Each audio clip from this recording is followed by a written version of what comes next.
ചേച്ചിയാണ് വന്ന് ആ ഒരു ഓൺ സ്പോട്ടിൽ നമുക്കൊരു വോയിസ് തന്നെയും, അല്ലെങ്കിൽ ഉണ്ണിമായ ചേച്ചിയാണ് ആക്ച്വലി ഈച്ചയുടെ ഒരു അഭിനയം ശരിക്കും ബേസ്ഡ് ഓൺ ഉണ്ണിമായ ചേച്ചിയുടെ ഇതാണ്. കാരണം ആ ഫീച്ചേഴ്സ് ആയാലും അല്ലെങ്കിൽ റിയാക്ഷൻസ്, അപ്പൊ നമുക്ക് അഭിനയിക്കുമ്പോഴേ ആരും കൂടെയില്ല. അപ്പോൾ ഇങ്ങനത്തെ ഒരു സപ്പോർട്ട് ഉള്ളത് ഭയങ്കര ഹെൽപ്ഫുൾ, ഭയങ്കര ഒരു ബാക്ക് ബോൺ പോലെയായിരുന്നു എനിക്ക് എന്റെ പെർഫോമൻസിൽ അത് ഹെൽപ്പ് ചെയ്ത്. ഈച്ചപ്പോ സംസാരിക്കാന്ന് വിചാരിക്കാം. അപ്പൊ മാത്യു ഇങ്ങനെ വേക്കന്റ് ആയ ഒരു സ്ഥലം നോക്കി സംസാരിക്കുമ്പോ ഉണ്ണിമായ ചേച്ചി അപ്പുറത്ത് ബിഹൈൻഡ് ദ ക്യാമറ ഉണ്ടാവും. അതും ചുമ്മാ വായിക്കാല്ല, അത് പൈലറ്റിൽ കേട്ടിട്ടല്ലേ ചെയ്തേ? ചുമ്മാ വായിക്കത്തില്ല, ഒരു അഭിനയിക്കുന്ന പോലെ തന്നെ വന്ന് ഇമോട്ടൊക്കെ ചെയ്ത് അപ്പൊ റിഹേഴ്സ് ചെയ്യുമ്പോ കാണും. അത് കഴിഞ്ഞിട്ട് ആ ഒരു ഇമാജിനേഷനിലാ ചെയ്യുന്നത്. അപ്പൊ സീറോന്ന് തുടങ്ങേണ്ട വന്നില്ല എനിക്ക്. വോയിസും ഉണ്ട്, അല്ലെങ്കിൽ ഒരു ഏകദേശം ഒരു ഐഡിയ ഉണ്ട്. അപ്പൊ അല്ലേ തന്നെ ഭയങ്കര കോംപ്ലിക്കേറ്റഡ്, പക്ഷെ ഇതുള്ളതുകൊണ്ട് ഭയങ്കര പിന്നെ ഭയങ്കര എക്സൈറ്റിംഗ് കേട്ടോ. അറിയാവുന്ന ആൾക്കാരെ ഉണ്ണിമായ ചേച്ചിനെ കുമ്പളങ്ങി മുതലേ അറിയാം എനിക്ക്. ചേച്ചിയും രാജ്മാധവനും ഒക്കെയാണ് എന്നെ ഹെൽപ്പ് ചെയ്യുന്നത്, അല്ലെങ്കിൽ ഇതെന്താണെന്നൊക്കെ പറഞ്ഞു ആൾക്കാരാണ്. അതെ, അപ്പൊ ചേച്ചി ആയതുകൊണ്ട് എനിക്ക് ഭയങ്കര കംഫർട്ടബിൾ ആയിരുന്നു. പിന്നെ ആഷികേട്ടൻ, ദിലീഷേട്ടൻ, നമ്മുടെ CG ചെയ്ത അനീഷ് കുട്ടിയുണ്ട്. അപ്പൊ ഇവരെല്ലാരും കൂടെ ഉള്ളതുകൊണ്ട് നമുക്ക് ഭയങ്കര ഈസി ആയിരുന്നു. ഞാൻ കൂടെ വിചാരിച്ചു ഈ ഒന്നുമേ ഇല്ലാതെ എങ്ങനെയാ സാധാരണ അഭിനയിക്കുന്നത് കഷ്ടമാണ്, ഇതിൽ ഒന്നുമേ ഇല്ലാതെ ഇമാജിൻ ചെയ്ത് അഭിനയിക്കുന്നത് ഡബിൾ വർക്ക് ആക്ച്വലി. സൂപ്പർ ഉണ്ട് അതോ. ഈ ചില ഇങ്ങനെല്ല പോകുമ്പോ അത് കറക്റ്റ് ആ ലുക്കെല്ലാം കണ്ട് അതുപോലെ തന്നെ നോക്കണമല്ലോ. അതിനു വേണ്ടിയേ നിങ്ങളെല്ലാം കാണും, എന്തായാലും കാണും. ഡബിങ് സ്റ്റുഡിയോയിൽ കയറി ആദ്യമായിട്ടാണ് ഒരു ക്യാരക്ടറിന് ഡബിങ്, സ്വന്തം അല്ലാത്ത. ഓ, അപ്പൊ എങ്ങനെയാണ് ഫസ്റ്റ് ആദ്യമായിട്ടാണ് ഒരു അനിമേറ്റഡ് ക്യാരക്ടറിന് ചെയ്യുന്നത്? അല്ലാതെ ഒരു ക്യാരക്ടറിന് ഫസ്റ്റ് അല്ല, സ്വന്തം അല്ലാതെ മറ്റൊരാൾക്ക് വേണ്ടി ചെയ്യുന്നത് ഫസ്റ്റ് അല്ലേ? ഇല്ല, എന്തിനാ എന്റെ വോയിസ് രജിസ്റ്റർ ആയതുകൊണ്ട് ആരും എന്നെ ഡബിങ്ങിന് വിളിക്കൂല, ഡബിങ്ങിന് വിളിക്കൂല. ബട്ട് അതെ, സോ ഇത് വന്ന് ആദ്യമായിട്ടാണ് ഇങ്ങനെ. ഓൾസോ ഞാൻ ഇതൊരിക്കും ചെയ്തല്ലാമേ ക്യാരക്ടർ, ആദ്യമായിട്ടാണ് ഒരു ഫുൾ പടം ഡബ് ചെയ്ത് നായിക. ഡബിങ് സ്റ്റുഡിയോയിൽ എക്സ്പീരിയൻസ് എന്തായിരുന്നു ദിലീഷ് ചേട്ടനൊക്കെ ആയിട്ട്? ഭയങ്കര എക്സോസ്റ്റിംഗ് ആയിരുന്നു ആക്ച്വലി. ഉണ്മയെ പറയണമെന്നാ സിംഗർന്നാ പാട്ട് പാടിയിട്ട് ഒരു 3 hours പാടിയിട്ട് പോവാം. പക്ഷെ ഡബിങ് അങ്ങനെയല്ല, നമുക്ക് നിറയെ തൊണ്ട ഒന്ന് ഡ്രെയിൻ ആവും, എന്നിട്ട്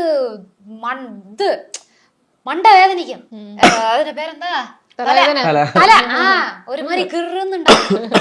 എന്നിട്ട് അറൗണ്ട് ഒരു 6-7 hours സംസാരിച്ചോണ്ടേ ഇരിക്കുന്നത്. ശബ്ദം മാറ്റുന്നുണ്ടോ? അല്ല ഇത് ഇല്ലല്ലോ, എന്റെ വോയിസ് തന്നെയാ. അല്ല, ടോൺ എന്തെങ്കിലും സെയിം ടോണിലാണ് സംസാരിക്കുന്നത്. അതേപോലെ ഇന്റർവ്യൂ സ്റ്റാർ ആണ്, കണ്ടിട്ടുണ്ടാവുമല്ലോ. തിരിച്ച് മാത്യുവിന്റെ തമിഴ് പടങ്ങളൊക്കെ കണ്ടിട്ടില്ലേ? ലിയോ കണ്ടിട്ടുണ്ട്. എന്നിട്ട് നീക്ക് ഗോൾഡൻ കേക്കട്ടെ. നീ ഇല്ലാத லைஃப் ரொம்ப சோரோ மாஸ்கோ சோரோ நம்ம பையன் தா ஹீரோ சிங்கி வெட்டு வேற யாരോ. അറിയോ തമിഴ്നാട്ടില് ഗേൾ ഫാൻസ് ഒക്കെ ഉണ്ടോ? ഗേൾ ഫാൻസ് പേജ് ഒക്കെ ഉണ്ടോ? കണ്ടോ? ഉണ്ടെന്ന് അത് ഇവിടെ ചോദിച്ചാലേ നമുക്കറിയാം. നീക്ക് ഇറങ്ങിയോണ്ട് അങ്ങനെ കുറെ മീംസും കുറെ ആ ക്യാരക്ടർ എല്ലാവർക്കും ഭയങ്കര സ്ട്രൈക്ക്. അല്ല, മാത്യു മാരി ഒരു ഫ്രണ്ട് വേണം. ഞാൻ പടം കണ്ടിട്ടില്ല, അതുകൊണ്ട്. അതെ, അപ്പൊ ക്യാരക്ടർ ഭയങ്കര എല്ലാവർക്കും. ഇനി തമിഴിലെ ഹീറോ ആയിട്ട് അഭിനയിക്കാം. അയ്യോ അല്ല, വരട്ടെ, നന്നായി നോക്കാം. തമിഴിലെ പടങ്ങളാണോ കൂടുതൽ ഇഷ്ടം, മലയാളത്തിലെ പടമാണോ മാത്യുവിന്റെ കൂടുതൽ ഇഷ്ടം? ഞാൻ മലയാളം ഒന്നും അത്ര കണ്ടിട്ടില്ല. കുമ്പളങ്ങി കണ്ടിട്ടുണ്ടോ? അതാ കുമ്പളങ്ങി നൈറ്റ്സ് തമിഴ്നാട്ടിൽ ഭയങ്കര ഫേമസ്. മലയാള പടംന്നാലേ ഫസ്റ്റ് അവർ പറയുന്നത് പ്രേമം, സെക്കൻഡ് കുമ്പളങ്ങി നൈറ്റ്സ്, അടുത്ത് പ്രേമലും, ഫോർത്ത് മഞ്ഞുമൽ ബോയ്സ്. ഓ, ഇതില് ഇപ്പം എന്താ പറയാ, മാത്യുവിന്റെ ലിയോയും ഇത് ലാസ്റ്റ് പടവും ഒക്കെ കണ്ടില്ലേ? അതെ. അപ്പം അതിലേറ്റവും ഇഷ്ടമായത് ഏതാ? ലിയോയില് സൂപ്പർ ഉണ്ടായിരുന്നു ആ ഹൈന. ഒരു ആക്ട്രസ് ആയതുകൊണ്ട് നിങ്ങളുടെ ഒരു കോംബോ പ്രതീക്ഷിക്കാമോ? എനിക്ക് ഒരുമാതിരി വെക്കമുണ്ട്.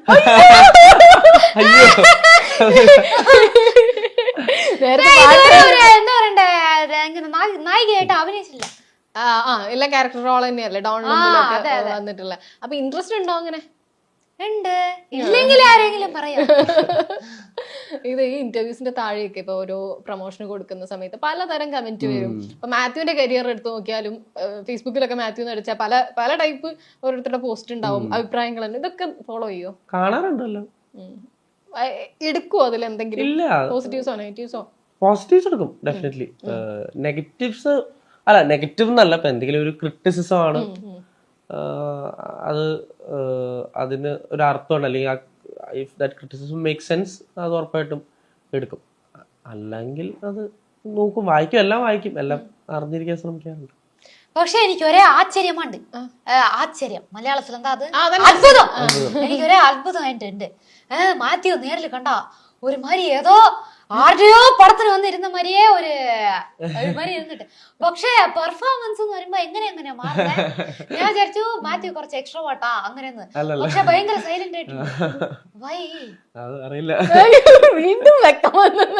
അല്ല അത് അപ്പൊ അഭിനയിക്കുമ്പോ അത് കോൺഷ്യസ് അല്ല നമ്മള്. പക്ഷെ റിയൽ ലൈഫിൽ കോൺഷ്യസ് അല്ല, ഇതാ യൂസ് ടു. ഇൻട്രോവേർട്ട് ആണ്. ഇൻട്രോവേർട്ട് അല്ല, അങ്ങനെയല്ല, ഇൻട്രോവേർട്ട് ആയി തോന്നിയില്ല. എന്നാലും അറേഞ്ച് ആണ്. എക്സ്ട്രോവേർട്ട് അല്ലേ? ആര്? ഞാൻ. ഇപ്പൊ ഞാൻ ആംബിവേർട്ട്. ആംബിവേർട്ടാ? അതെ. അതെന്താ മാറാൻ കാരണം? വയസ്സായില്ലേ? ഇതൊന്നും കേക്കണ്ട, കുഞ്ഞു പിള്ളേര് വരെ ഫാൻസ് ഉള്ളതാ. വയസ്സായി എന്നൊക്കെ പറയാമോ? അങ്ങനെ പറയട്ടെ. ഏജ് പറയാൻ കുഴപ്പമൊന്നുമില്ല. കുഴപ്പമില്ല. ഈ മെയ് 25. അപ്പൊ യങ്ങറാണ്. യങ്ങറാണ്. അതെന്താ? ഇല്ല, ഞാൻ റീസെന്റ് ഡേയ്സ് ആയിട്ട് എല്ലാരും എന്നെക്കാളും ചെറുതായിട്ടുണ്ട്. അതാണ് എനിക്ക് മനസ്സിലാകുന്നത്. സങ്കടപ്പെടാനില്ല, പക്ഷെ എന്നെ കണ്ട 25 മരില്ലല്ലേ? ഇല്ല, ഒരു 22. ആ, അത്രേ ഉള്ളൂ. ഈ ഇന്റർവ്യൂസിന്റെ താഴെയൊക്കെ ഞങ്ങളുടെയൊക്കെ ഇന്റർവ്യൂസ് ഒക്കെ ഇല്ലേ, ഇതിന്റെയൊക്കെ താഴെ മലയാളം വായിക്കാൻ അറിയോ? ഇല്ല.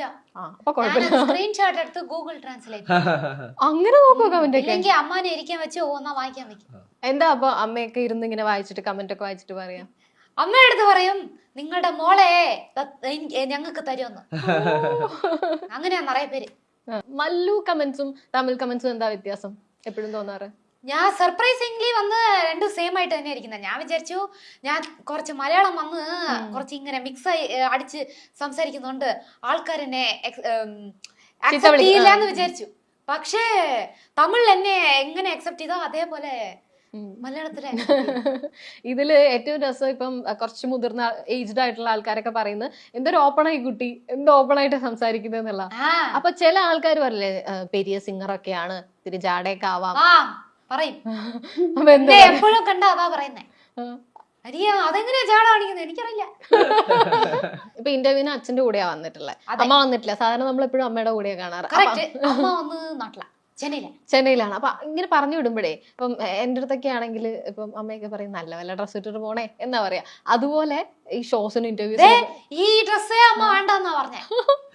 എല്ലാ അമ്മമാരും അങ്ങനെയാണല്ലേ? അതെ, ഈ ഡ്രസ്സേ അമ്മ വേണ്ട. ഞാൻ പറഞ്ഞു ലവ്ലി സിനിമയെങ്കിൽ ലവ്ലി വന്ന് അതിൽ ഈ വന്ന് ഈ പൂലൊക്കെ പോലെ ഒരു പാട്ട് അതുകൊണ്ട് ഞാൻ ഈ ഡ്രസ് ഇട്ടു. അതാണ് ബബിൾ പൂക്കൾ.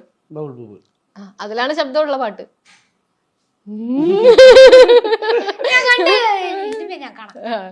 ഞാൻ ഡയറക്റ്റ് 3D ക്ലാസ് വെച്ച് കാണാൻ പോവാ തിയേറ്ററില്.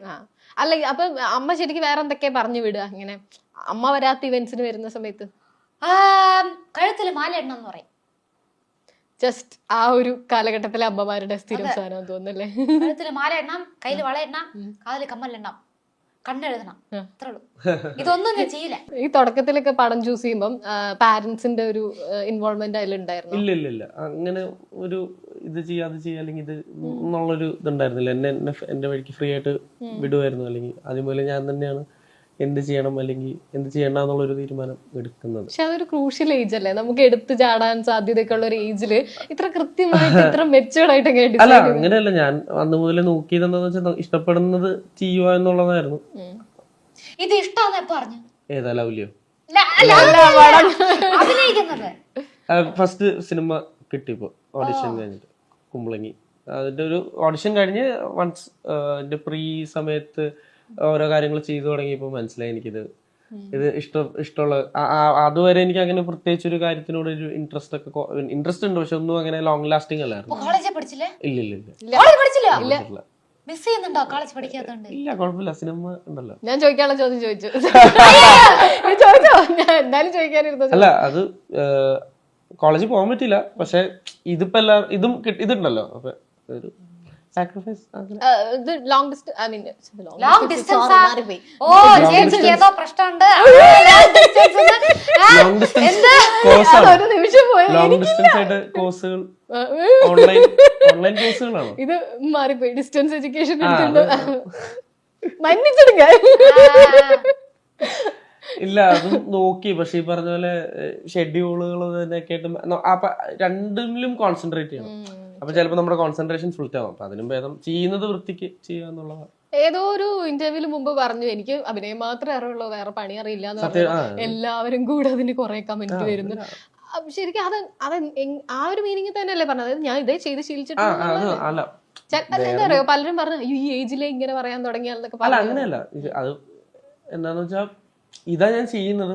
ഇപ്പൊ ഞാൻ വേറെ എന്തെങ്കിലും ചെയ്യണമെങ്കിൽ ഞാൻ അത് പോയി ഒന്നിനും തുടങ്ങണം. അതിലും മടി ഉണ്ടായിട്ടല്ല. ഇതാ ചെയ്യുന്നത്, ഇത് ഇഷ്ടമാണ്, അപ്പൊ ഇത് തന്നെ ചെയ്തോണ്ടിരിക്കാൻ പറ്റും. ഇവിടെ ഒരു സ്പേസ് ഉണ്ട്. അല്ല, ഇത് ചെയ്യാൻ പറ്റുന്ന അത്രയും ഇത് തന്നെ ചെയ്യാന്നുള്ളതാണ്. എന്താ ആക്ച്വലി സിംഗർ എന്നുള്ളതാണോ ഏറ്റവും കൂടുതൽ ഇഷ്ടം, ആക്ടർ ആണോ, ഈ വേറെ എന്താ, എന്തിലാണ്? ഞാൻ ഏതാ കൂടുതൽ ഇഷ്ടം എന്ന് ആലോചിച്ചോണ്ടിരിക്കുക. അതെ, എന്നാ എനിക്ക് എല്ലാം ചെയ്യുന്ന ഇഷ്ടമാണ്. എനിക്ക് ഞാൻ ഒരു ചെറിയ വയസ്സ് തൊട്ടേ ഒരു ക്യൂരിയസ് മൈൻഡ്. സോ സ്കൂൾ പഠിക്കുമ്പോൾ തൊട്ടേ എല്ലാമേ ചെയ്യണം. എനിക്ക് ആക്ച്വലി വരയ്ക്കാനേ അറിയില്ല. പക്ഷേ വരയ്ക്കുന്ന ക്ലാസ്സിൽ എന്തെങ്കിലും ഒരു കൾച്ചറൽസ് വന്നാ ഞാൻ വരയ്ക്കാൻ കൂടും. എന്നിട്ട് എനിക്ക് ഡാൻസ് കളിക്കാൻ അത്ര അറിയില്ല. അപ്പൊ ഞാൻ ഒന്ന് ഡാൻസ് എന്തെങ്കിലും ഒരു ആനുവൽ ഡേന്നാ എനിക്ക് ഏതാ ഒരു ഡാൻസ് കൊടുങ്ങാൻ അവരും തരും. എന്നിട്ട് അങ്ങനെയാണ് വന്ന് ഫിലിം അഭിനയിക്കാൻ വിളിച്ചു. ഫസ്റ്റ് ശിവകാർത്തികേയൻ ആണ് വിളിച്ചത്. അപ്പൊ എനിക്ക് അഭിനയമേ അറിയില്ല. ഇൻഫാക്ട് അപ്പൊ സിനിമ ഒന്നും എന്താന്ന് അറിയില്ല. ആരുമേ എന്റെ ഫാമിലിയിൽ ആക്ടേഴ്സും ഇല്ല. സോ മ്യൂസിക് വന്ന് എനിക്കറിയാം. എന്തിനാ അത് വന്ന് അമ്മ അപ്പ എല്ലാരും അവിടെ ഉണ്ട്, അതിലുണ്ട്. സോ ആ എക്സ്പോഷർ എനിക്കുണ്ട്. പക്ഷേ സിനിമ എന്നോ എൻറ്റയർലി ഡിഫറെന്റ് വേൾഡ്. സുത്തമാ അറിയില്ല. അപ്പൊ ഞാൻ വന്ന് ഉള്ളി പോയോണ്ടേ ഭയങ്കര വിലാട്ട്. അതിന്റെ പേരെന്താ, കുസൃതി. അപ്പോ ഞാൻ വെറും 19 വയസ്സേ ഉള്ളൂ. സിനിമയില് വന്ന പ്രായം അത്രയില്ല, 18. സോ 19 വയസ്സിൽ വന്നപ്പോ എനിക്ക് അതിന്റെ സീരിയസ്നെസ് അറിയില്ലായിരുന്നു. സോ ശിവാണ് ഇങ്ങനെ ഫുള്ള് കൊറേ ഗൈഡ് ചെയ്യായിരുന്നു അപ്പോ. എന്നിട്ട് സോ അതായിരുന്നു എന്റെ ഫസ്റ്റ് എക്സ്പീരിയൻസ്. സോ സിനിമ വിളിച്ചപ്പോ കൂടെ അയ്യോ എനിക്ക് നടിക്കവേ தெரியாது അങ്ങനെയാ ഞാൻ പറഞ്ഞ. എനിക്ക് അഭിനയിക്കാൻ അറിയില്ല എന്നാ പറഞ്ഞ. അപ്പൊ അവര് പറഞ്ഞു ചുമ്മാ വാ ജാലിയായിരുന്നു പറഞ്ഞു. അപ്പൊ ശരി ഓക്കെ ഞാനും പോയി. അങ്ങനെ 4 പടം ചെയ്തു. അതെ, ഈ നസ്ലന്റെ കൂടെയുള്ള പടങ്ങൾ വരുമ്പോഴേ ഇപ്പൊ കൊറേ കോമ്പോല് പ്രേമലു ലാസ്റ്റ് അതുപോലെ വരുന്ന സമയത്ത് ക്യാരക്ടറിനെ പറ്റി കൂടുതൽ ചിന്തിക്കാതെ നിങ്ങളുടെ ഒരു ഫ്രണ്ട്ഷിപ്പിന്റെ മുകളിൽ തന്നെയാണോ? അല്ലല്ല, ക്യാരക്ടർ രണ്ടുപേരും ക്യാരക്ടർ തന്നെ നിന്ന് ചെയ്യുന്നതല്ല. പക്ഷെ ഈ ഒരു നമുക്ക് അത്രയും അറിയാവുന്നതുകൊണ്ട്, അല്ലെങ്കിൽ ആ ഒരു ഞങ്ങൾ തമ്മിലുള്ള ഒരു ഫ്രണ്ട്ഷിപ്പും കെമിസ്ട്രിയും ബോണ്ടും ഉള്ളതുകൊണ്ട് നമ്മൾ എന്ത് ക്യാരക്ടറിൽ നിന്നാണ് എന്ത് ചെയ്യുന്നതിലും അത് നമ്മളെ ഹെൽപ്പ് ചെയ്യുന്നുണ്ട്. ആ ഒരു ഈസിനെസ് ഉണ്ട്, അല്ലെങ്കിൽ ആ ഒരു ഫ്രീഡം ഉണ്ട്, അതിന്റെ ഹെൽപ്പാണ്. പക്ഷെ നമ്മള് 2 ക്യാരക്ടേഴ്സ് കിട്ടി നമ്മളായിട്ട് പോയി ചെയ്യുമല്ല. എങ്ങനെയാ വർക്കിംഗ് സ്പേസ് ഒക്കെ? ഇപ്പം എല്ലാ സ്ഥലത്തും അപ്പ അമ്മ വരാറുണ്ടോ, അല്ലെങ്കിൽ ഒറ്റയ്ക്ക് വർക്ക് ചെയ്യാറുണ്ടോ? അതെ, എല്ലാ സ്ഥലത്തും അമ്മ പോരും. ഇഷ്ടമാണോ അങ്ങനെ കൂടെ വരുന്നത്? ഇല്ല, ഇഷ്ടമല്ല. പറയാറുണ്ടോ ഞാൻ ഒറ്റയ്ക്ക് പോയിക്കോളാം, ഞാൻ വലുതായില്ല. അപ്പൊ എന്താ പറയാ, ഒറ്റയില്ല നീ പോകാൻ കൊള്ളാന്ന് പറയും. എന്തിനാ ഞാനൊന്ന് ഈസിയായിട്ട് ഇൻഫ്ലുവൻസ് ആവും. അതിന്റെ പേരെന്താ, ഏമാത്തും. അതിന്റെ പേരെന്താ, പറ്റിക്കും. അപ്പൊ എല്ലാം പറയാറില്ലേ? പക്ഷെ അച്ഛനും അമ്മേനോടും എല്ലാ കാര്യങ്ങളും പറയുന്ന ഓപ്പൺ അങ്ങനെയല്ല. പറ്റിക്കപ്പെടുന്നാണോ പറഞ്ഞത്? വേറെ ആൾക്കാരാ? അങ്ങനെ. സോ എല്ലാ ഇപ്പൊ ചെന്നൈയിലാണെങ്കിൽ വരില്ല. ചെന്നൈയിൽ ഒരു ഷോ, ചെന്നൈയിൽ റെക്കോർഡിങ്, ഇപ്പൊ ഡബിങ്ങിന് കൂടെ ഞാൻ തന്നെ വന്നേ. അപ്പൊ അമ്മ വന്നിരുന്ന് ഒരിക്കാന്ന് പറഞ്ഞു. ഏരിയയിലെ വരാൻ പാടില്ല അമ്മ അടുത്ത് പറഞ്ഞു. അപ്പൊ ഫസ്റ്റ് ഡേ മാത്രം ചുമ്മാ എന്നെ ഡ്രോപ്പ് ചെയ്തിട്ട് പോയി. ചെന്നൈ എന്നാ പറവല, വേറെ ഒരു ഊരിന്നാ 2 പേരും. ഓ, അമ്മയുടെ രാരാ സോങ് അത്രയും ഫേമസ് ആണ്, അതിന് ഫാൻസ് ഉണ്ട്. അപ്പൊ അത് ശിവാംഗി പാടുന്നതിനും ഫാൻസ് ഉണ്ട്. പക്ഷെ എപ്പോഴെങ്കിലും അമ്മ അപ്പ വെച്ചിട്ട് ഒരു കമ്പാരിസൺ വന്നിട്ടുണ്ട്? എപ്പം വരും? ആണോ? വരണം, അതല്ലേ ഹെൽത്തി. ഓ, വരണം. എന്തിനാ അവര് ജസ്റ്റിസ് കൊടുത്ത അളവിന് ഞാൻ കൊടുത്തില്ല, കൊടുക്കാൻ പറ്റില്ല. എന്തിനാ ഒറിജിനൽ എപ്പോഴും ഒറിജിനൽ. സോ അങ്ങനെ ഇരിക്കുമ്പോ ആ അക്സെപ്റ്റൻസ് എനിക്കുണ്ട്. ആൻഡ് അത് ഇറ്റ്സ് റെക്കോർഡഡ്. അത് സോ ഞാൻ പാടുമ്പോ അത് ലൈവ് വന്ന് പാടുന്നത് ഡിഫറെന്റ് ആണ്, റെക്കോർഡിങ് ഇസ് ഡിഫറെന്റ്. സോ അങ്ങനെ ഇരിക്കുമ്പോ അത് രണ്ടും കേൾക്കുമ്പോ ഡിഫറെന്റ് ഉണ്ടാവും. സോ ഒരു സിംഗർ വന്ന് ഒരു പാട്ട് വന്ന് റെക്കോർഡ് ചെയ്തിട്ട് അതേ പാട്ട് ലൈവ് പാടുമ്പോ ആക്ച്വലി ഡിഫറെന്റ് ഉണ്ടാവും. അതിനാ ലൈവ് ഒറ്റ ടേക്കില് ബ്രത്തെല്ലാം പ്ലാൻ ചെയ്ത് പാടണം. റെക്കോർഡിംഗ് നമുക്ക് പഞ്ച് ചെയ്യാം. ഇതില് ഉള്ളൊഴുക്ക് പ്രശാന്തേട്ടൻ ഉണ്ട് ഈ പടത്തില് ലവ്ലിയിൽ. അപ്പൊ ഉള്ളൊഴുക്ക് കണ്ടിട്ട് നേരത്തെ പ്രശാന്തേട്ടനോട് ഭയങ്കര ഇഷ്ടപ്പെട്ടു. ഇപ്പൊ ഒരു സ്റ്റേറ്റ്മെന്റ് വൈറലായിക്കൊണ്ടിരിക്കുന്നത് ഉള്ളൊഴുക്ക് കണ്ട് എനിക്ക് കല്യാണം കഴിക്കാൻ തോന്നുന്നില്ല. അത് പറ, അത് കേൾക്കാൻ ഞാനല്ല, അത് വേറെ ചാനലാ. എന്താ അത് ക്ലാരിഫൈ ചെയ്യൂ, എന്താണ് പടം കണ്ട്? ഇപ്പൊ ഉർവശി ചേച്ചി അറിയില്ലേ? മാമിന് അവാർഡ്, സ്റ്റേറ്റ് അവാർഡ് ആയിരുന്നു ആ പടത്തിന് കഴിഞ്ഞ ദിവസം. അത് പോയ വർഷം റിലീസായ പടം. അയ്യോ, ഞാൻ ആൾറെഡി അന്ന് ഒരുമാതിരി തകർന്നിരുന്നു. ശരി, എനിക്ക് ആക്ടിങ് കണ്ടുപഠിക്കണം അന്ന് തോന്നി. അപ്പൊ ഊർവശി മാം ഉണ്ടായിരുന്നു, പാർവതി മാം ഉണ്ടായിരുന്നു. ഇരുന്നപ്പോ അവർ രണ്ടുപേരും സൂപ്പർ ആക്ടേഴ്സ്. അപ്പൊ കണ്ടിപ്പോ അവരെ കാണണം. അങ്ങനെ ആ പടത്ത് ഓപ്പൺ ചെയ്തു. ആ ഓപ്പൺ ചെയ്ത് കണ്ടു കഴിഞ്ഞ് എനിക്ക് 2 ദിവസം ഞാൻ ഒന്ന് പൊയ്യേ പറയുന്നില്ല, ഞാൻ ഉന്നേ പറയാ, എനിക്ക് ഒന്ന് ആ പടം ഓടിക്കൊണ്ടേയിരുന്നു. അത്ര ഇമ്പാക്ട്. അത് പ്രശാന്ത് ഏട്ടൻ അഭിനയിച്ചത് ആ സിക്ക് പേഴ്സണെ, സിക്കായിരിക്കുന്ന അഭിനയിക്കുന്നത് ഇതില്ല, സിക്ക് ആൻഡ് നെഗറ്റീവ് എന്നൊരു ക്യാരക്ടർ അഭിനയിച്ചു. അയ്യോ, അത് ഭയങ്കര കഷ്ടം. അതെങ്ങനെയാ അങ്ങനെ ചെയ്തത്? എനിക്ക് അങ്ങനെ പറ്റിക്കപ്പെടുന്നുള്ളതുകൊണ്ടാണോ മറ്റേ കല്യാണം ഒന്നും വേണ്ട? അതെ. അയ്യോ, എന്താ കുറെ പേര് ശിവാംഗിയുടെ പേഴ്സണൽ ലൈഫ് അറിയാൻ ഭയങ്കര ഇഷ്ടമാണ്. ഈ ഇങ്ങനെയുള്ള കുറെ കാര്യം ശരിക്കും കോട്സ് ഒക്കെയാ ശിവാംഗി പറയുന്നത്. ഒരു മിനിറ്റ്, കോട്സ് ഞാൻ പറഞ്ഞു. ഇപ്പൊ ഞാൻ ഒന്ന് മാത്യുവിനോട് ചോദിക്കാം. ഞാൻ എന്റെ വാഴ്ക്കയെ ഞാൻ അവിടെ പറഞ്ഞു. മാത്യു വന്ന് apart from film acting, introvert എല്ലാം, മാത്യു ആക്ച്വലി എന്തെങ്കിലും ഉണ്ടോ? മാത്യുവിന് എന്തെങ്കിലും ഉണ്ടോ? എങ്ങനെ മനസ്സിലായി? Personal life. പേഴ്സണൽ ലൈഫ് ഉണ്ട്. അങ്ങനത്തെ അല്ല, മാത്യുവിന്റെ വീട്ടില് ഇപ്പൊ ലവ് മാരേജിൽ ആക്സെപ്റ്റ് ചെയ്യോ?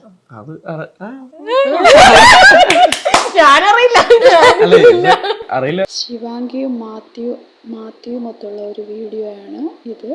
ഇതിലൂടെ ശിവാംഗിയും മാത്യുവും പരസ്പരം വളരെ ഫ്രണ്ട്ലി ആയിട്ടാണ് ഇടപഴകുന്നത്. രണ്ടുപേരുടെയും മ്യൂസിക്കൽ ജീവിതത്തിലും സിനിമാ ജീവിതത്തിലും ഉണ്ടായ നാൾവഴികളിലൂടെയുള്ള യാത്രയും കൂടാതെ വളരെ ഫണ്ണിയും വളരെ ലവബിളുമായിട്ടുള്ള ടോക്കുമാണ് ഇരുവരും പങ്കുവയ്ക്കുന്നത്. മാത്യുവും ഇപ്പോൾ തമിഴിലും വളരെ ശ്രദ്ധ നേടിക്കൊണ്ടിരിക്കുന്ന സമയമാണ്. ശിവാംഗി കേരളീയർക്ക് വളരെ പ്രിയപ്പെട്ട ഒരു ഗായികയുമാണ്. അതുകൊണ്ട് തന്നെ രണ്ടുപേരും ഒന്നിച്ചുള്ള ഈ ഒരു ഇൻ്റർവ്യൂ വളരെ സന്തോഷം നൽകുന്ന ഒന്ന് തന്നെയാണ്. രണ്ടുപേരും വളരെ ഫ്രണ്ട്ലി ആയിട്ടാണ് ഇടപഴകുന്നതും ആങ്കറുമായി വിശേഷങ്ങൾ പങ്കുവയ്ക്കുന്നതും നമുക്കിവിടെ കാണാൻ കഴിയുന്നതാണ്. മാത്രമല്ല, രണ്ടുപേരുടെയും ജീവിതത്തിലുണ്ടായ ഇപ്പോഴത്തെ മാറ്റങ്ങളെപ്പറ്റിയും ഫ്യൂച്ചറിലുണ്ടാകുന്ന പ്രൊജക്റ്റുകളെ പറ്റിയുമൊക്കെയാണ് ഇതിൽ കൂടുതലായും ഡിസ്കസ് ചെയ്തുകൊണ്ടിരിക്കുന്നത്. എൻ്റെ ചാനൽ ആദ്യമായി കാണുന്നവർ ഒന്ന് സബ്സ്ക്രൈബ് ചെയ്ത് സപ്പോർട്ട് ചെയ്യേണ്ടതാണ്.